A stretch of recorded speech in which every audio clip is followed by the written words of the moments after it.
toca mulheres que, ainda por incrível que pareça, no século 21, muitos maridos não deixam as suas esposas, eles não querem ir à igreja e não deixam as suas esposas irem à igreja, né? Então ela tem esse trabalho fora da igreja, onde ela se reúne com essas mulheres todas as quintas-feiras, para poder, nessas casas, elas tomarem um chá, um café, né, terem um tempo de comunhão, um tempo de mesa, e ali ela ministra, junto com as suas líderes, a palavra de Deus para essas mulheres. E essas mulheres podem estar chegando, voltando para o seu lar, com o coração mais aquecido, com o coração mais quente pelo Senhor, e de alguma forma levar isso, né, à sua família, aos seus maridos, que ainda não entendem, né, aos seus filhos. Amém? É uma alegria muito grande, novamente eu digo a vocês, estar aqui. É um privilégio para mim de poder compartilhar aquilo que o Senhor tem ministrado ao nosso coração. E eu confesso aos irmãos que nesses anos todos de ministério a gente tem bastante esboço, né, ali na caixa, né? E a gente fica pensando assim, quando recebe um convite, né, pastor, o que eu vou ministrar lá? O homem já pensa assim na hora, é automático, né? Veio o convite, o que eu vou ministrar lá na igreja? Mas eu fui buscar o Senhor, orar, e eu falei ao Senhor, eu não quero falar nada de mim, Senhor, eu quero que o Teu Espírito, né, direcione a palavra para aquela noite. E o Senhor me direcionou a meditar com você num texto que se encontra no livro de Marcos, o Evangelho de Marcos, o capítulo 4. Eu peço por gentileza que você abra a sua Bíblia no Evangelho de Marcos, o capítulo 4, nós vamos ler do versículo 35 ao 41. Marcos capítulo 4, o versículo 35 ao 41.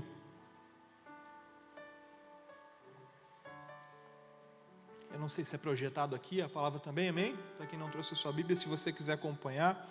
Eu peço aos irmãos que depois de nós lermos o texto, você não feche a sua Bíblia, para que eu possa fazer a exposição do texto e você possa me acompanhar, amém?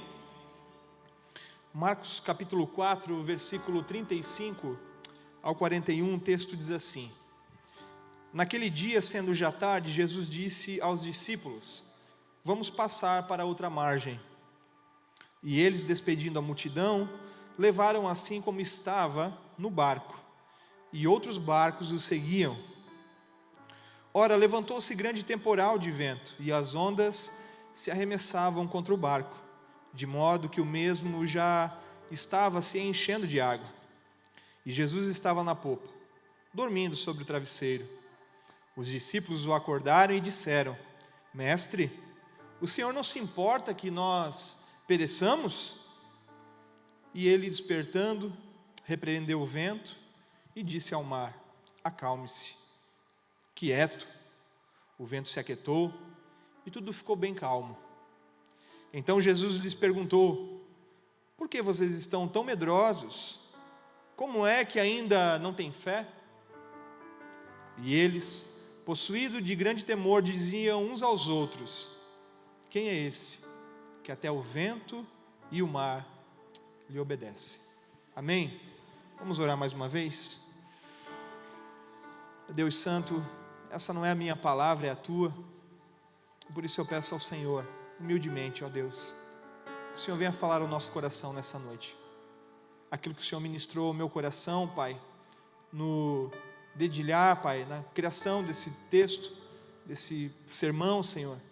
Da mesma forma que o Senhor, como ministrou em mim, eu peço que nessa noite, ó Santo Espírito, em nome de Jesus, que o Senhor venha falar ao coração de cada um que está aqui. Aqueles que estão nos acompanhando pela internet também, ó Deus, que eles possam ser alcançados pela Tua palavra, pela verdade da Tua palavra. Que haja cura nessa noite, Senhor, eu te peço. Que haja milagres em nosso meio. É o que nós oramos a Ti, Senhor, e te pedimos. Faz o que Tu queres, Senhor, nessa noite, não aquilo que queremos.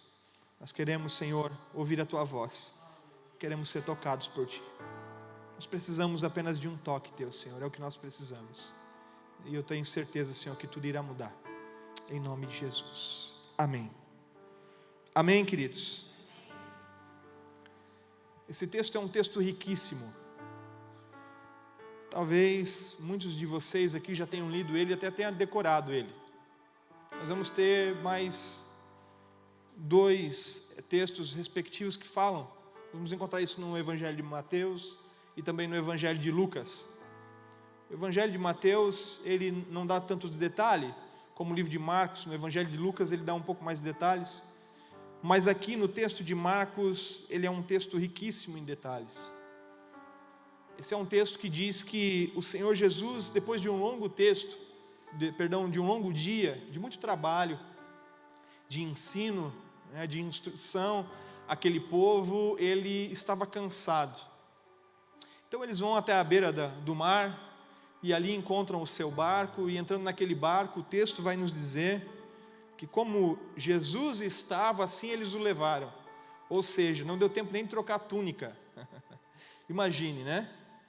Aquele tempo era uma multidão que seguia Jesus, você sabe muito bem, que eram milhares de pessoas.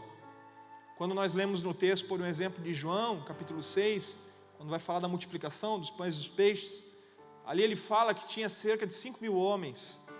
O censo da época não contava mulheres e crianças, mas os estudiosos acreditam que eram cerca de 20.000 pessoas que estavam por ali, né?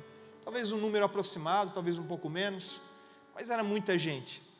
Imagine 20.000 pessoas, né, hoje, é um estádio de futebol, né, hoje 20.000 pessoas.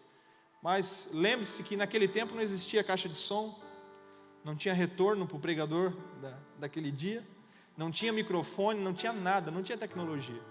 Era no gogó, né? Era no gogó. E Jesus, ali naquele lugar, ele pregou para aquela multidão, ensinava as multidões. Aqui ele estava muito cansado, e diz que ele fala aos discípulos: vamos passar para outra margem. Assim como ele estava, eles o levaram. Os estudiosos acreditam que não deu tempo nem de trocar túnica, não deu tempo nem do mestre comer. O texto nos mostra como ele estava cansado. Ele diz que assim que ele chega no barco, ele já deita na popa, e ali numa almofada, no travesseiro, ele se deita e dorme, né? Quantos de nós aqui já chegaram cansados do trabalho? Eu não sei se é assim com você, mas tem dias que eu chego do trabalho, chego da igreja bem tarde, eu chego em casa, é deitar na cama, é desligar o disjuntor. É assim ou não é? É assim com todos nós, né? Olha, de quem trabalha bastante, e às vezes trabalha em 2 empregos, às vezes passou um dia de estudo e trabalho também, gera uma exaustão muito grande. Imagine Jesus naquela época, não tinha carro, né? Não tinha trem, não tinha metrô, não tinha moto, não tinha nada, era a pé, ou era a cavalo, ou era de camelo, ou era de jegue, né? Mas geralmente caminhavam muito, quilômetros e quilômetros, para poder chegar às outras cidades e ali ministrar o reino dos céus. Jesus, muito cansado, o texto diz que ele vai para o barco e ele dorme, né? E eu fico talvez imaginando a atitude dos discípulos ali, né? Eu me maravilho com esse texto, porque eu fico imaginando o que eles devem ter pensado do Senhor, né? Meu Deus, pregou até agora, chegou no barco, deitou, já dormiu, não vai nem trocar uma ideia com a gente, não vai falar nem dos peixinhos, né, que ele criou lá no início, né, das eras. Ele não quis nem conversa, ele chega no barco, ele estava exausto, e ele dormiu. Eu e você, talvez faríamos o mesmo, né? Eu me lembro que quando eu estava no exército, prestando serviço, chegou um tempo da minha guarda, né? Tinha lá o sentinela, trocávamos a guarda, cada 2 horas, e aí eu fui para uma parte mais escura do batalhão, atrás, assim, não tinha guarita, e eu lembro que coloquei o meu fuzil assim no chão, o apoiei e fiz um tripé, apoiei aqui na barriga, né? E irmãos, por incrível que pareça, eu dormi ali em pé, né? E na época, louvado seja Deus, não tinha smartphone, tá? Porque seriam muitas fotos e vídeos, né, rolando na internet. Mas como não tinha, essa história ficou lá dentro do batalhão, mas eu dormi em pé. Eu tenho essa facilidade para dormir, acho que isso foi herdado do meu pai, né? Meu pai chegava em casa, acho que ele nem tocava no controle da TV, ele já estava dormindo. A minha esposa está aqui, ela pode dizer melhor isso, né, meu amor? Mas Jesus estava muito cansado, então ele vai ali naquele barco e eles começam a sua trajetória. Esse texto ele é muito importante em Marcos, porque ele trata de pelo menos 3 grandes milagres sobrenaturais. 4 nós poderíamos classificar, mas 3 eles não são só sobrenaturais, não há domínio humano, não é um ato de fé humana a qual eles aconteceram, ok? O primeiro que nós vimos aqui foi essa questão de Jesus dar ordem ao vento e ao mar de se aquietar, e tudo fica calmo. Se você continuar depois lendo essa Bíblia, você pode ler ela em casa, você vai ver que após atravessar o mar, eles chegam numa cidade chamada Gadar, e lá eles encontram com um homem endemoniado, que vivia entre os sepulcros, né? Diz que esse homem, eles prendiam ele, diz que não havia correntes, não havia algemas que o segurasse, ele se desprendia, ele fugia, e diz que não era um demônio, mas o texto fala ali para você, você vai ver que Jesus pergunta quem estava ali, ele não diz nem o seu nome, ele diz é uma legião. Então ele estava muito possuído de vários e muitos demônios, amém? Depois desse texto você vai ver que Jesus aqui, né, estabelece a sua sanidade, né, expulsa esses demônios que vão aos porcos. Isso não há poder humano que poderia fazer isso. Esse homem ele não tinha fé, o Senhor Jesus o limpa, o cura ali desses demônios. Após isso você vai ver que existe um milagre, que aqui talvez está no campo agora sim da fé, mas Jesus em meio àquela multidão, quando ele passa por aquela cidade, uma mulher que estava hemorrágica de cerca de 12 anos, né, por um fluxo de sangue que ela tinha muito forte, ela apenas ao tocar a veste do Senhor, ela foi curada. E Jesus para em meio à multidão e fala, olha, alguém me tocou. Até tem um trocadilho ali, que eu já vi alguns pregadores brincarem, né, que Jesus estava de brincadeira, né, no meio daquela multidão, é lógico que alguém o tinha tocado, mas o Senhor Jesus falou, não foi um toque simples, apenas um toque da multidão, saiu virtude de mim, ele disse, e aquela mulher foi curada, amém? Mas Jesus diz a ela, olha, mulher, a tua fé te salvou, a tua fé te curou, vá em paz. Então aqui foi no campo da fé, amém? Concordamos? E o terceiro, pastor, agora a filha de Jairo, você vai ver que ainda no capítulo 5 de Marcos, ainda ele vai falar sobre a cura de Jairo, da filha de Jairo. Jairo era um chefe da sinagoga, alguém muito importante, e ele vai até o encontro de Jesus e fala, olha Senhor, a minha filha está enferma, ela está em casa, como morta. Diz que Jesus vai até a casa de Jairo, e quando ele chega lá, as pessoas estavam ao redor do seu leito e estavam chorando, e a menina tinha falecido. Jesus disse, não tenha medo, não se apavore. Jesus pede para que todo mundo saísse do quarto, ele chama só os pais da menina, e ali o Senhor estende a mão e dá a mão para aquela menina, e aquela menina ressuscita. Jesus disse que ela não estava morta, ela estava dormindo. Aqui há uma grande discussão na área acadêmica, se a palavra no original quer dizer dormir de morte, a palavra grega necros, ou se realmente ela apenas estava enferma, e aquelas pessoas que estavam ali deram, né, o certificado de que ela estava morta, mas de fato o texto nos diz que ela estava morta, amém? E ela é ressuscitada por Jesus. Aqui nós temos 3 milagres que foram impossíveis à fé das pessoas. Quero me deter a esse que nós tratamos aqui, no capítulo 4 de Marcos, sobre essa questão das tempestades. E todos nós sabemos que tempestades, elas chegam para todo mundo, sim ou não? Qual de vocês ainda não passou por alguma tempestade? Eu já passei por várias, né? Às vezes os ventos estão muito fortes, né? Muito forte. Às vezes o mar está agitado. O texto fala aqui que a água ela já estava praticamente quase afundando o barco. Preste atenção, não existia furo no barco, as ondas eram grandes, o mar estava revolto, né? E começou a encher o barco com água. Imagine os discípulos ali olhando, o mestre deitado na popa do barco, dormindo. Isso causaria um apavoro em todos nós, sim ou não? Tempestades da vida chegam para todos nós. Os ventos sopram a cada estação. Talvez você passou por uma dificuldade muito grande, talvez pequena, talvez não, pastor, a minha vida é uma maravilha, é uma bênção, e até hoje eu não sofri nada. Louvado seja Deus pela sua vida, viu? E que esse tempo de tormenta não chegue, amém? Mas se ele chegar, Se ele chegar, talvez você vai ter aquela impressão, como os discípulos tiveram aqui, que é como se o Senhor estivesse dormindo.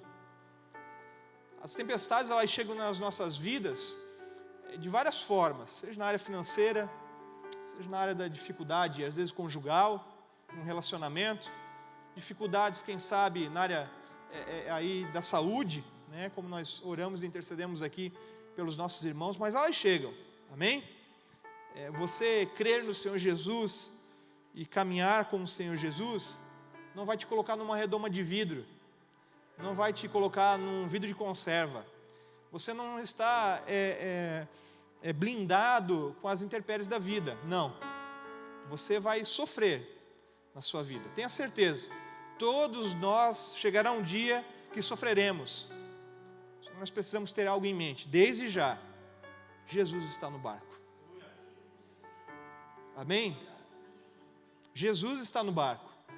Eu não sei como você chegou aqui nessa noite, né, o que você tem vivido na sua vida, mas eu quero dizer para você que Jesus está no barco, e quando o Senhor está no barco, há provisão, amém? Aonde Jesus está, há provisão.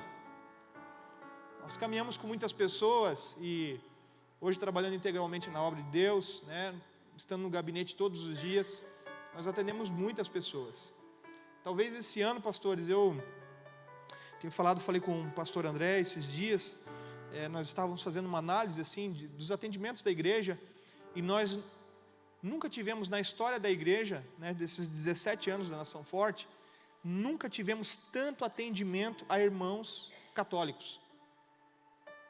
Nunca recebemos tantas pessoas, né, católicos na igreja procurando ajuda. Nunca, não houve um ano igual. Esse ano, desde a virada do ano, na verdade, eu comecei um trabalho com um casal na igreja, que nos procurou. Eles estavam passando por um tempo de tormenta, de tempestade na vida deles. Estavam se separando, o marido com problema de alcoolismo, a esposa uma sede muito grande por aprender a palavra, mas eles pularam por vários galhos, você me compreende, né? Procuraram em várias seitas, em várias religiões, encontrar respostas para a sua vida, e quando o sapato apertou, bem apertadinho, eles vieram procurar, né, uma igreja evangélica. Eu já o conhecia, ele me ligou, perguntou se nós poderíamos tomar um café. Nós fomos tomar um café, e ao conversar ali uma meia hora tomando café, ele começou a chorar muito, ele estava muito angustiado. Às vezes a angústia para uma pessoa que está perto de você, para você pode parecer que aquela angústia é pequenininha. Você olha para o seu irmão às vezes e diz assim, ó, meu Deus, por que essa tempestade num copo d'água? Por que essa pessoa, meu Deus, não precisa disso tudo? Se ela tiver um pouquinho de paciência, um pouquinho de calma, vai passar, fica tranquila. Mas note, não é você que está passando por aquela tormenta. Talvez quem estava ali na praia, né, que não atravessou junto com Jesus e os discípulos, estava olhando. Meu Deus, olha lá. Estão apavorados. Imagina os discípulos. Eu imagino os discípulos, Pedro já querendo matar um, né? Vontade de Pedro, eu acredito que se tivesse deixado ele já não tinha nem acordado o mestre, ele tinha dado uma sacudida no mestre ali. Ele tinha dado um chute embaixo da polpa do barco já para o mestre levantar. Jeitão de Pedro, né? João, provavelmente no seu jeito, né? Melancólico ali, né? Às vezes meio colérico. Ele, ó vida, ó céus, eu vou viver, eu vou morrer. Imagine João, né, naquela situação. Mas eles estavam meio numa tormenta. Às vezes nós olhamos alguém que está próximo de nós, às vezes na nossa casa, ou até mesmo às vezes nosso cônjuge, né, nossos pais, filhos, às vezes eles estão passando por uma dificuldade, a gente acaba minimizando o problema, a tempestade dessas pessoas. Mas você não está naquele barco. Nós precisamos analisar as coisas, precisamos ter um coração de amor, ter empatia pelo nosso próximo. Esse rapaz chegou ali, o problema dele era conjugal, mas era o fim do mundo para ele. Ele chorou ali, nós ficamos das 9 até 11h30 lá no café, e ele só chorou, meia hora de conversa, ele chorou até o final, ele não parava de chorar. Eu disse, meu Deus, vai desidratar o homem. Eu nunca tinha visto ele chorar daquela forma, mas ele estava desesperado. E aí ele falou para mim, ele falou, Cris, a gente se conhece há 9 anos, cerca de 9 anos eu já o conhecia. E ele falou, cara, eu preciso de ajuda, eu preciso de Jesus, cara, eu preciso de Deus. Eu falei, opa, falou a palavra-chave. Você precisa de Jesus. E aí eu disse para ele assim, deixa eu te falar algo. O Senhor Jesus, certa feita, disse algo muito importante. Ele disse assim, às multidões: aqueles que ouvem a minha palavra e as praticam, eu compará-lo-ei ao homem sensato, que edificou a sua casa sobre a rocha. Desceram as chuvas, correram os rios, sopraram os ventos, e bateram contra aquela casa, e ela não caiu. Por quê? Os seus alicerces estavam sobre a rocha. Mas na continuidade Jesus disse assim, e eu falando isso para ele. O Senhor Jesus diz que, porém, aqueles que ouvem as palavras dele, mas não as praticam, ele compara ao homem insensato, que edificou a sua casa não sobre a rocha, mas sobre a areia. Desceu as chuvas, correram os rios, sopraram os ventos, bateram contra aquela casa, e diz o texto, o Senhor diz, que é grande a ruína dela. Grande é a ruína dela. Por quê? E aí ele, com os olhos fitos em mim, assim, arregalados, eu já entendi. Eu falei, você entendeu? Ele falou, eu entendi. Eu construí o meu relacionamento sobre a areia. Eu falei, yes! Não só o seu relacionamento, mas toda a sua vida está construída sobre a areia. A sua cosmovisão é muito limitada. Ela foi cavada e foi feita uma sapata ali na areia. Pastor é engenheiro, né, pastor? Pastor, se fizer um buraco na areia do mar ali, fazer um buraquinho e colocar uma caixaria, fazer um concreto ali, uma pessoa depois consegue derrubar essa coluna, sim ou não? Certamente, né? Mas agora, se perfurar a rocha, colocar uma viga de ferro ali, fazer um bom concreto, dificilmente essa viga vai ser abalada, né? E ele disse, eu entendi. E aí nós conversamos, eu disse para ele assim, eu posso te ajudar. Ele falou, o que tu pode fazer por mim? Eu falei, não, desculpa, eu me expressei errado, eu não posso fazer nada, mas aquele que habita em mim, aquele que salvou a minha vida, que restaurou meu casamento, ele pode fazer muito por você. Se você quiser, a gente pode entrar num barco aí, vai passar daqui uns dias. Que barco? Eu falei, um barco. É o barco do Senhor Jesus. E aí, se você saltar dentro, ele vai estar lá e ele vai ajudar você no seu casamento e vai ser tudo restaurado. Ele falou, eu quero.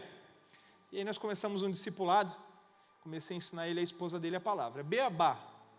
Beabá da fé. Você sabe o que é o beabá da fé? Plano de salvação. Família da fé. Irmãos, eu vou falar algo para vocês. Eu sou apaixonado pela vida da igreja. Eu sou apaixonado pelo gabinete, por estar ali com a comunidade. Eu amo estar em minha igreja. Minha esposa está aqui, ela sabe. Nós temos tido a oportunidade, para a glória de Deus, de ter viajado várias cidades e estados nesse Brasil, ministrar. Deus me deu uma oportunidade esse ano para ministrar um seminário de escatologia. Viajei o Brasil, e até fora do Brasil a gente foi esse ano. Mas eu falo a você, a agenda ela não preenche o meu coração. Eu gosto de estar em casa. Eu gosto de estar em meio à igreja, com os meus irmãos, podendo ajudar os filhos de Deus, a comunidade do Senhor, que é a igreja, e não tem preço para mim. Esse casal, eles se converteram 4 meses depois de estudo, eles creram no Senhor Jesus, eu casei eles, eles se batizaram, agora no nosso último batismo, e hoje eles estão fazendo teologia, na nossa 3ª turma de teologia da igreja, eles estão estudando hoje. E ele disse assim, pastor, eu me lembrei de algo. Quando eu era criança eu tinha um sonho de ser padre. Disse, olha, é mesmo? Eu falei, mas Deus não deixou, né? Porque tu casou? Não, mas eu estudei, eu era coroinha na igreja e tal. E ele começou a estudar para ser padre. Só que ele teve uma decepção muito grande com a igreja. Ele foi ferido na igreja. E aí ele abandonou a fé, abandonou a igreja. E eu falei para ele assim, Deus tem um propósito na tua vida. Parece ser jargão, de pregador, e de pastor esse negócio, O Senhor tem um propósito na sua vida, aleluia. Mas essa é uma verdade. Alguns anos atrás, uma senhora, eu não era convertido, eu era um servo de Satanás. E uma irmã, quem lembra, falava antigamente, as irmãs do coque? Uma irmã do coque me pegou lá na igreja, lá na casa de um amigo. E aí ela Eu queria fugir, irmãos, porque eu tinha ojeriza de crente. Eu fui criado numa comunidade, numa pequena cidade, né, numa comunidade pequena aqui na praia de São Francisco do Sul. Quem conhece São Francisco do Sul, já foi lá? É um lugar lindo, né? E no nosso bairro tinha muita igreja evangélica. E eu lembro de estudar com alguns meninos que eles tinham que ir de calça para a igreja, eles não podiam jogar bola, para a escola, perdão, eles não podiam jogar bola. Eles não tinham nem televisão em casa naquela época. Eu dizia, meu Deus, isso não é vida. Que Deus que é esse? Não. E aí eu lembro que a gente, do lado da escola, tinha uma quadra onde a gente jogava futebol, e tinha capoeira, tinha tudo ali, e a gente praticamente vivia ali, tinha uma igreja evangélica do lado. E eram os irmãos do fogo, do reteté. Eram os irmãos do mortal duplo, carpado, sabe? E eu passava lá na frente, e eu escarnecia deles. Olha, mas nunca eu quero entrar numa igreja dessa. Eu odiava, pastor para mim, era tudo ladrão. Que só criava igreja, montava igreja para roubar o povo. Para ficar rico. Não chegou ainda o nosso tempo, né, meu amor? Eu não sei, o plano com nós foi diferente. Conosco. Que ironia do destino, né, irmãos? Essa irmã me deu uma palavra. Ela falou, no ventre da tua mãe, o Senhor te separou. E Deus tem um propósito na tua vida. E Ele vai te usar para ensinar a palavra dEle para as nações. Eu saí da casa de lá, eu falei, essa mulher é doida. Deus tem um propósito na vida de todo mundo, se ela deve falar para todo mundo. Ela vai no mercado, ela fala, vai na padaria, ela fala. E o meu amigo branco do lado dirigindo o carro, pálido, dá para ver o outro lado. Ele disse, cara, tu viu o que essa mulher falou para ti? Eu disse, pelo amor. Ela fala isso para todo mundo. Ela disse, não. A irmã Maria, quando ela dá uma palavra, cara, é batata. Era a irmã Maria. Eu disse, então tá bom, esqueci aquela história. E deu um ano, né? Acho que um ano depois, eu estava dentro de uma sala de aula, estudando teologia. Louvado seja Deus. Mas as tempestades, elas continuaram na minha vida. A tempestade do qual eu falei para os irmãos aqui, desse irmão que se converteu agora, está servindo a Cristo, né? E falei dos irmãos católicos aí que estão buscando a igreja, muitos esse ano, é a realidade de muitos. Muitos vêm na igreja com vários problemas, tipo de problema. Aqueles que estão passando por depressão. Hoje de manhã, eu estava em casa, tendo um tempo com o Senhor, e orando. Eu terminei de orar, fui dar mais uma lida no texto, e daqui a pouco me tocou uma mensagem, e aí não tinha o nome, só apareceu o número, não é contato salvo, e era um rapaz lá da nossa igreja. Ele falou assim, pastor, eu posso te ligar? Eu falei, pode.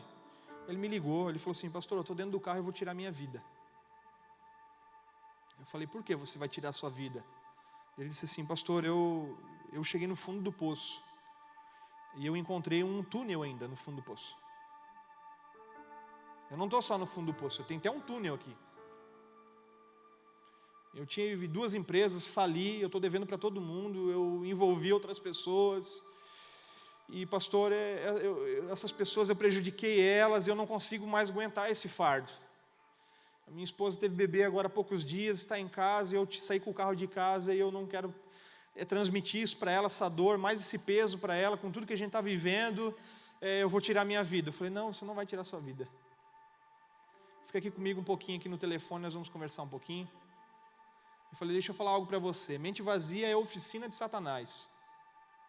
E você está sozinho aí agora, nesse carro. Mas aí o Senhor te impeliu a ligar para mim. E você vai conversar comigo agora um pouquinho e eu vou falar algumas coisas para você. E eu disse para ele exatamente essa palavra. Eu falei, Jesus está no seu barco. Jesus está com você até nas suas decisões erradas. Aleluia.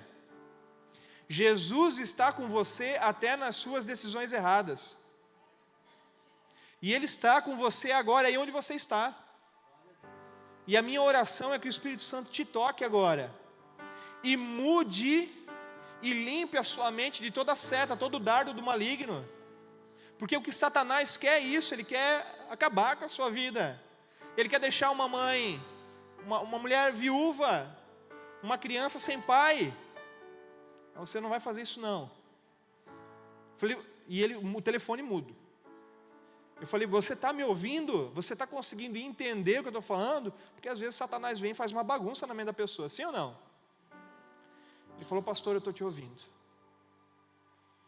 Mas o que eu vou fazer, pastor? Como é que eu vou voltar para casa? Como é que eu vou levar esse peso para minha esposa?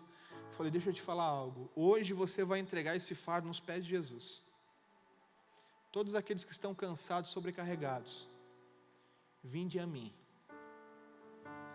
Eu vos aliviarei. Foi o Rei da Glória que falou isso. As tempestades da vida, elas chegam para todas as pessoas. Eu conversei com ele, ele desligou o telefone. Eu falei, você vai pegar o carro agora e você vai voltar para casa, lá com a sua esposa. E vai ficar lá do ladinho dela. Faz 10 dias que ele teve filho. Que ela teve, né? Está no resguardo ainda. Eu falei, você vai, não tem para onde ir? Eu falei, você tem o melhor lugar para ir. Você vai ficar lá do ladinho dela com o seu filho. E ali você vai orar com ela. E você vai entregar essa causa ao Senhor. Aos olhos humanos, é difícil, né? De resolver isso. Sim ou não? Nós vamos conversar amanhã. Marquei com ele um atendimento. Amanhã nós vamos conversar novamente. Mas eu disse para ele, se você precisar do pastor, pode ligar. Mas não faça isso. Há poucos dias eu peguei um Uber para ir. Minha esposa estava viajando, estava com o carro. Eu peguei um Uber para levar minha filha até a escola, e da escola fiz 2 trajetos ali no Uber, né? E para me levar até a igreja. O Uber chegou lá em casa, nos pegou, levou ela até a escola e não falou nada. Quando ele deixou, minha filha desceu do carro, fechou a porta, ele ficou olhando pelo retrovisor. Sabe quando você está querendo disfarçar, mas tem alguém te fitando? Ia ficar que dia lindo, né? Vai chover hoje. E ele logo já me indagou. Ele falou, você trabalha na igreja? Eu falei, trabalho. Você faz o que lá? Eu falei, eu trabalho no ensino lá, cuido do ensino, né? Mas você é o que na igreja? Ele queria saber as minhas patentes, as credencial, para saber se podia falar alguma coisa, eu acho. Eu falei, eu sou pastor lá. Aí ele falou, então se você é pastor, eu quero te fazer uma pergunta. É pecado tomar remédio controlado? Falei, remédio controlado? Falei, depende. Não, depende como? Eu quero uma resposta. Ele já logo ficou nervoso. Falei, mas por que você me fez essa pergunta? Não, eu quero saber a tua opinião primeiro. A gente usa tipo a psicologia, sabe? A gente já faz uma pergunta após a pergunta dele. Psicologia trabalha assim. Psicologia não cura ninguém, ela te ensina a fazer as perguntas corretas a você mesmo. Então, mas eu já queria, né? Falei, vai que ele tem uma bronca com um pastor, né? Eu estou atrás no carro, é perigoso, não sei. Pensei em pegar o cinto, fechá-lo. Falei, não sei o que ele pode fazer. Mas aí ele disse, eu quero que você responda. Eu falei, olha, essa é uma perspectiva, né? Que vai depender aí de igreja, de pastor. É delicado a minha resposta. Eu quero saber a tua opinião. Eu falei, a minha opinião não tem problema. Eu falei, Deus, tenha misericórdia de mim, né? Me proteja. O que vai acontecer após isso? Aí ele foi até a igreja, chegou na igreja. Quando chegou à igreja, ele desliga o carro. Desligou o carro. Eu disse, meu Deus, e agora? Quando ele desligou o carro, ele começou a chorar. Ele falou assim, pastor, faz 2 semanas que eu parei de tomar remédio. Eu tomava 3 remédios controlados, e eu parei de tomar. Falei, você parou de tomar por determinação do médico? Você foi no médico, você tomava remédio com receita? Sim, eu fui no psiquiatra, pastor, no psicólogo. O psicólogo me encaminhou para o psiquiatra e eu estou tomando remédio por causa que o médico pediu. Eu falei, e o médico mandou você parar? Não, quem te mandou parar? O meu pastor. Eu falei, quem? O meu pastor. Eu falei, seu pastor é outro médico. É psiquiatra também, trabalha na área, né? Ele disse, não. Mas meu pastor falou que eu estou a risco de perder a minha salvação se eu continuar tomando remédio. Porque remédio controlado não é de Deus, é do diabo. Eu falei, olha irmão, essa é uma perspectiva do seu pastor, e eu não posso ir contra ele, né? Eu preciso respeitá-lo, mas eu não acredito que biblicamente isso faça sentido. Então eu disse para ele, você está chorando, você está nervoso, está aflito, você não deveria ter parado de tomar remédio. Ele falou, pastor, eu não quero perder minha salvação. Eu falei, mas você não vai perder. Aí eu disse para ele assim, deixa eu te falar algo. Não era Jesus que estava perdido e foi encontrado por você. Era você que estava perdido e foi achado por Ele. Quem, em suma consciência, acorda de manhã num belo domingo de sol e acorda e pensa, meu Deus, sem Deus, a pessoa não tem Deus, meu Deus, que dia lindo, eu estou com uma vontade no coração de buscar Deus hoje, ter Jesus na minha vida, eu vou para a igreja, não, eu vou pegar agora, vou achar uma igreja, eu vou para a igreja, porque, não, Jesus é tudo na minha vida. Irmãos, quem é que faz isso? Eu falei, não era Jesus que estava perdido, era você, e Ele te achou. E se você crê no Senhor Jesus, como diz as Escrituras, e vive como um pequeno Cristo nessa terra, você foi salvo por Jesus. O próprio Senhor Jesus disse que ninguém pode arrebatar as ovelhas que o Pai deram a Ele das suas mãos. Eu falei, eu posso orar por você? Ele falou, eu quero que ore por mim, pastor. Eu orei, ele falou, eu ia tirar minha vida, pastor, quando eu saísse daqui. Eu falei, não, você não vai tirar sua vida não. Deus tem um propósito na sua vida. E ele começou a me citar versículos bíblicos. Eu falei, agora eu vou te fazer a pergunta, por que você está na igreja? Pastor, eu sou diácono. Eu fui evangelista por muito tempo, pastor. Eu falei, você foi evangelista de campo? Não evangelista como hoje, né? Evangelista do YouTube, do Instagram, né, irmãos? Evangelista de campo. Quem já esteve no campo aí sabe o que eu estou dizendo. Quem lembra? Batia domingo de manhã na casa das pessoas lá. Sábado, saía de tarde para evangelizar, bater palma lá. Boa tarde, tudo bom, meu irmão? Joãozinho, tudo bem? Podemos entrar aí na sua casa rapidinho? Trouxe uma palavra aqui para você, rapidamente. Quem já passou essa vergonha? Eu já passei muita vergonha, irmãos. Vergonha para nós, né? Mas era uma dádiva, nós não sabíamos que era uma dádiva de Deus, poder levar a sua palavra, né? Ele foi um evangelista de campo. E no meio daquela tormenta, daquela tempestade, ele não olhou para aquele que era o autor da sua vida, aquele que era o seu salvador, ele estava olhando para a tempestade. Esse texto aqui, ele fala 3 coisas importantes para mim e para você. A primeira delas, ele diz para mim e para você, que as tempestades da vida, elas são inevitáveis. Nós não sabemos quando elas vão chegar. Nós não temos como segurar, não, peraí, doença não vai vir aqui o corpo é fechado. Não, aqui não pega doença, aqui não pega, não tem, aqui não, comigo não tem. Não, elas vêm para todos nós, sim ou não? As dificuldades elas vão vir. O segundo, ela nos mostra que as tempestades, elas são imprevisíveis. Você sabe o dia de amanhã? Quem aqui pode ter certeza que amanhã vai acordar, por um exemplo? Ninguém, né? Então nós somos iguais. Eu também não sei. Eu não sei se amanhã eu vou acordar. Quem sabe é Deus. Ele é o autor da vida. Como disse Ana, Ele é aquele que deita o homem à sepultura e é aquele que ergue da sepultura. Ele é o autor da vida. Ele é aquele que diz, agora deu, o reloginho acabou. Promovido agora. É o Senhor que faz isso, sim ou não? Então essas tempestades, elas vêm, elas são imprevisíveis. Não temos como saber quando elas vão chegar. Existem algumas coisas que nós podemos nos organizar, sim ou não? Sim. Nós podemos nos prevenir de algumas coisas? Sim. Existia um ditado antigo, é melhor prevenir do que remediar, né? Então é melhor prevenir as coisas. E o terceiro ponto, ele diz que por muitas vezes elas não são administráveis, ou seja, nós não conseguimos, não sabemos como lidar com elas. Não sabemos. E é aqui que entra o campo do milagre. Quando eu e você perdemos o controle em meio à tempestade, como o texto mostrou aqui que aconteceu com os discípulos, nesse momento aqui, quando eles acordam Jesus, é que o Rei da Glória, o Todo-Poderoso, ele entra em cena. Amém?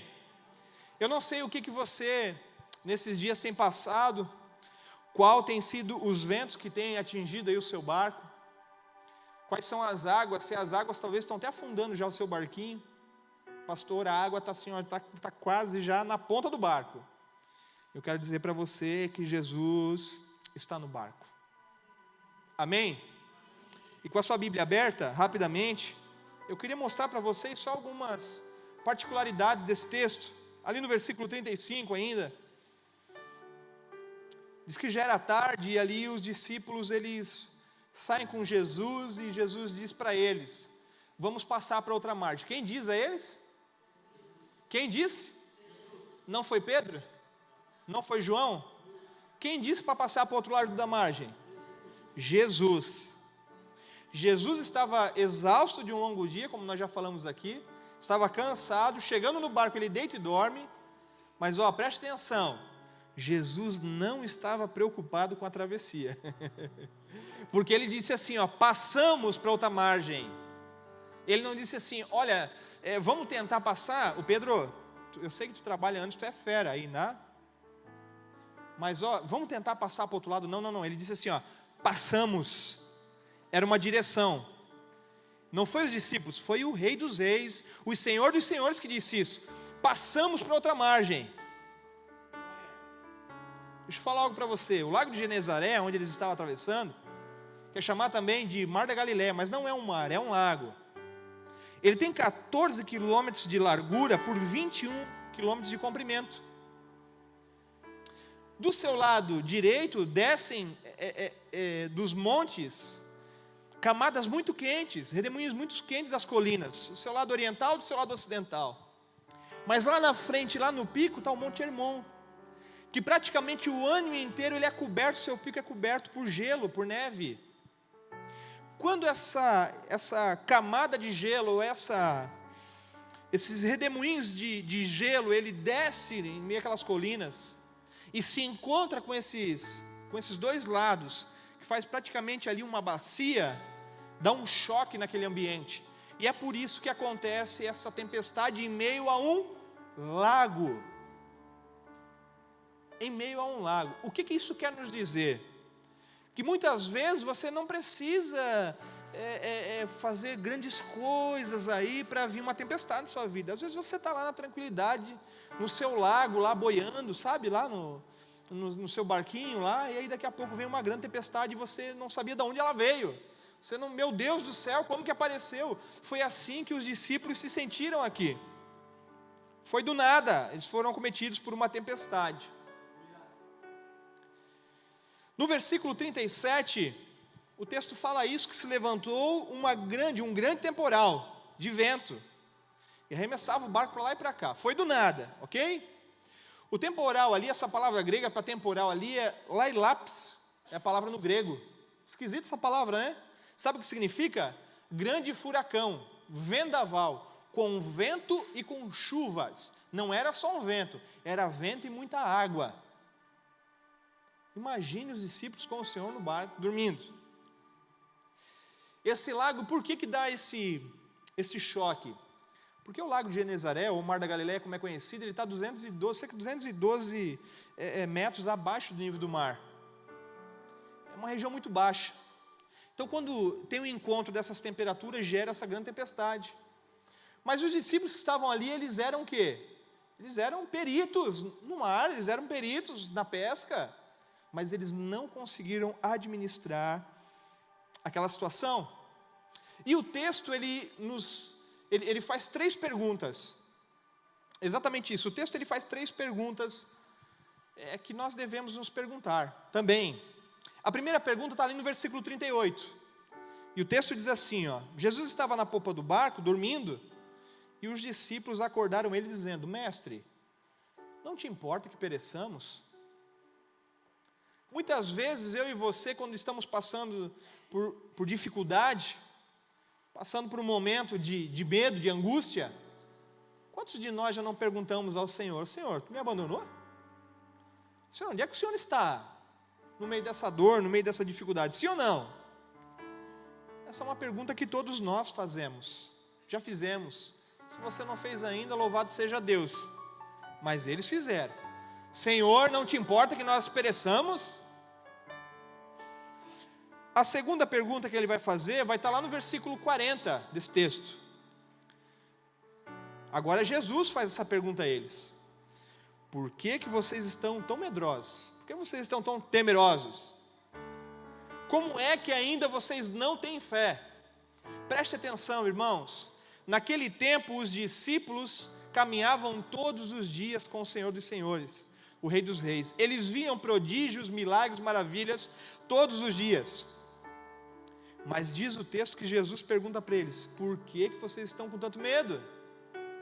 Como que vocês ainda têm uma fé tão pequena? Imagine eu e você cerca de quase 2000 anos depois, né? Se eles que eram testemunhas oculares naquele tempo, de cego ver, surdo ouvir, coxo andar, imagine eu e você hoje em dia, como precisamos estar conectados ao Senhor todos os dias. Imagine, e essa pergunta o Senhor Jesus faz a mim e a você. A mim e a você. E a última, e eu caminho para o fim, ele faz, agora os discípulos fazem uma pergunta para eles mesmos. Está lá no versículo 41, o último versículo que nós lemos. Eles disseram assim: e eles, possuídos de grande temor, diziam uns aos outros: quem é esse que até o vento e o mar lhe obedecem? Esse é Jesus. Esse é o Rei da Glória. Esse é aquele que tem o domínio e que criou todas as coisas. Lembre-se que todas as coisas foram feitas por Ele, por meio dEle e para Ele. No princípio criou os céus, criou Deus os céus e a terra. Diz o texto que o Espírito de Deus pairava sobre a face do abismo. Sim ou não? Sim. Mas disse Deus: haja luz, e houve. A palavra, o verbo encarnado estava ali. E por meio do verbo, da palavra, todas as coisas foram feitas. Por meio dele. Por ele, por meio dele, para ele. É o que João vai ensinar para mim e para você, depois lá em João 1, capítulo 1. No princípio era o verbo estava com Deus, e o verbo era Deus. Mas diz o texto que os homens amaram mais as trevas do que a luz. O versículo 41, e eu encerro, diz que o Senhor Jesus dá uma ordem para o vento e para o mar, e tudo se aquietou, tudo se acalmou. Se existe algo na sua vida que está passando por um momento de tempestade, você está passando por turbulência, essa foi a palavra que o Senhor quis ministrar a nós essa noite. Eu acredito que tem pessoas aqui que estão passando por algum problema, talvez muitos, mas eu quero dizer para você que Jesus está no barco. Esse mesmo Jesus que acalmou aquela tempestade, aquietou o mar e o vento, esse mesmo Jesus, ele tem poder sobre a natureza, mas ele também tem poder sobre as doenças. Esse mesmo Jesus tem poder sobre os traumas que você carrega. Esse mesmo Jesus tem poder sobre as dificuldades que você está vivendo no seu casamento. Esse mesmo Jesus tem poder sobre os demônios. Esse mesmo Jesus tem poder sobre a morte. Você que lê os evangelhos, você sabe tudo que o Senhor fez, que Ele operou e Ele continua operando. Se você ter fé, por mais que você esteja temeroso, não se esqueça, aquele que sabe das suas falhas, dos seus pecados, das dificuldades que você tem passado, está com você no barco. Está com você no barco. Amém, meus irmãos? Eu gostaria que você se colocasse de pé nessa noite. Eu teria muitas outras coisas para ministrar a vocês, mas eu queria dizer para você que Deus é bom. Deus é bom em todo o tempo, Deus cuida de nós, tem cuidado de nós, da sua igreja. E Ele quer cuidar da sua vida. Ele quer ter o controle da sua vida, na verdade. E não se distraia, porque eu quero orar com você. Porque se existe alguma coisa que você, nessa noite, gostaria de colocar, trazer aos pés do Senhor, ou talvez até mesmo sacudir o Senhor aí no seu barco, esse é o momento. Conta a história de um comentarista, que uma vez um rei e um súdito, eles saem para caçar. O súdito ia junto com ele para levar suas armas e as munições. E diz que naquela caçada uma fera os atacou de repente. quando eles não imaginavam, aquela fera atacou eles, e atacou logo o rei. E diz que naquele ataque o súdito consegue fugir, o rei corre para trás e atira, mas aquela fera, ela come a ponta do seu dedo. E quando eles saíram daquele momento de desespero, daquela tempestade que estava acontecendo, o súdito, ao olhar para o rei, olha o seu dedo sangrando, e ele pega o rei e sacode ele e diz: meu Deus, louvado seja Deus, glória a Deus, Deus é bom. Mas conta a história que o rei ficou furioso com a sua atitude, e pega esse súdito e o encerra na cadeia, manda prendê-lo. Passou-se alguns anos, esse rei ele volta a caçar. Agora ele vai sozinho, provavelmente não queria levar mais um súdito daquele, né, que parece que estava tirando onda com ele. Ele perdeu a ponta do dedo e ainda o cara glorificou a Deus, né? Mas diz que nessa caçada, os indígenas, uma tribo indígena, saca esse rei, pega ele, prende ele e leva para a sua tribo. E lá eles preparam uma lenha, tiram as suas vestes e começam a amarrar. O cacique lá começa a amarrar o rei lá, para poder queimá-lo e depois comê-lo. Era uma tribo canibal. E diz que quando esse cacique estava lá enrolando lá o rei, ele olha para o seu dedo e vê que ele não tinha a ponta de um dedo, e ele o solta. Ele é imperfeito, nós não comemos esse tipo de gente. O rei sai dali desesperado, volta para o seu reinado, e ele corre direto para a prisão. Quando ele chega na prisão, ele fala para o súdito: por que eu te prendi? Por que eu mandei prender você? Deus é bom, Deus é bom. Aí o súdito olha para ele e diz assim para ele: o Senhor me mandou prender? Porque se eu tivesse com o Senhor nessa caçada de agora, quem teria sido devorado era eu. Louvado seja Deus. Deus é bom, Deus é bom, Deus é bom em todo tempo. Amém, meus irmãos? Eu queria que você colocasse a mão no seu coração. Não quero chamar ninguém à frente, mas se existe alguma causa aí que você precisa colocar diante de Deus, eu gostaria de orar por você. Eu não sei qual é a tempestade que alcançou o seu barco, mas que tem causado apavoro, medo, temor em você. Eu gostaria de orar ao Senhor dos Senhores, ao Rei dos Reis, nessa noite, para que o Senhor possa intervir nessa tempestade. E talvez que você volte para casa com uma notícia boa. Se você durma essa noite, amanhã quando você acordar, o seu milagre vai bater na sua porta. Amém? Coloque a mão no seu coração. Amém?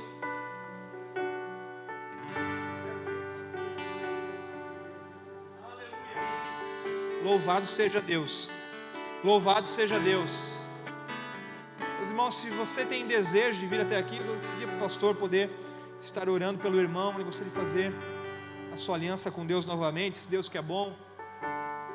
Puder estar orando pela irmã também, em nome de Jesus.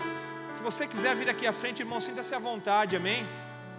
Mas se você não quer vir aqui à frente, coloque a mão no seu coração. Eu gostaria de orar junto com você, com os nossos irmãos que estão aqui na frente, e pedir àquele que vive e que reina que possa intervir na vida de cada um deles. Pai, em nome de Jesus, nós queremos te agradecer, ó Deus, por essa noite. Louvamos o teu nome, Senhor, a tua presença nessa igreja, e clamamos a ti, ó Deus, pela vida de cada um deles, Pai, que está aqui, por cada um daqueles que nos ouviram nessa noite. Ó Deus, tu conheces o coração de cada um deles, daqueles que estão aqui na frente, daqueles que estão no seu lugar, Senhor, e tu sabe qual tem sido a tempestade que eles têm enfrentado. Talvez como os discípulos, Pai, eles têm tido medo, têm tido apavoro, têm vivido temeroso, Senhor, talvez pensando até em desistir. Mas tu és o Senhor dos senhores, o Rei dos reis, aquele que vive e que reina, aquele que tem poder sobre todas as coisas. E nós clamamos diante da tua onipotência, da tua onipresença, da tua onisciência, ó Deus, que o Senhor venha com provisão nessa noite, Pai, sobre a vida de cada um deles, Pai, diante daquilo que eles estão, Senhor, colocando diante do teu altar nessa noite, e nos teus lugares agora, Pai, em nome de Jesus, acalma o mar. Sim, Deus, em nome de Jesus, acalma o mar, Senhor, acalma a tempestade da vida dos nossos irmãos. Gera a eles, Senhor, a cura que eles necessitam, a cura que eles precisam, ó Pai, em nome de Jesus. Nós louvamos o Teu nome, Senhor, pela vida do Teu Filho, que veio, Senhor, nessa noite, em nome de Jesus, estabelecer a sua aliança com o Senhor. Louvado seja Deus pela Tua presença, Senhor Jesus. Nós louvamos a Ti, Senhor, e nós, Senhor, já Te agradecemos por cada milagre que o Senhor está operando aqui, Senhor, nessa igreja, na vida dos nossos irmãos. E para a Tua honra e para a Tua glória que nós Te louvamos e Te agradecemos, ó Pai, em nome de Jesus. E se você crê, meus irmãos, se você crê, somente para aquele que crê, uma salva de palmas para Jesus. Glorifica aquele que vive e que reina. Tenha fé no Senhor. Volte para a sua casa, não mais com temor agora, mas volte grato, feliz, alegre, que aquele que criou todas as coisas tem o domínio sobre todas elas e pode gerar o milagre que você necessita para hoje, na sua vida, em nome de Jesus, amém? Pastor, obrigado. Pastor, irmãos, rapidamente, eu não quis fazer propaganda do livro aqui no início, porque eu queria ter esse tempo para a palavra, mas nesse ano o Senhor me deu a oportunidade de publicar um livro, A Razão da Nossa Esperança, e o meu ministério ele é marcado pela vida de Jesus, pela vida de Cristo em mim, e olhei a igreja aqui hoje, né, verdade em Cristo, é aquilo que eu tenho procurado viver desde que o Senhor me resgatou, e eu escrevi um pequeno exemplar, A Razão da Nossa Esperança, onde eu vou falar sobre a vida nos tempos de Jesus, sobre a sua vida e sobre a sua obra. Tem um pouco de teologia aqui também, e no último capítulo eu vou gastar falando sobre a razão da nossa esperança. Esse é um livro que você pode levar para a sua casa, eu tenho certeza que vai edificar a sua fé. Se você quiser adquiri-lo, vai estar lá no finalzinho, amém? E se você quiser levar um para você, ou até mesmo para uma outra pessoa e abençoar, ele é um livro evangelístico também, que fala sobre o Senhor. Eu tenho certeza que ele vai abençoar não só a sua vida, mas também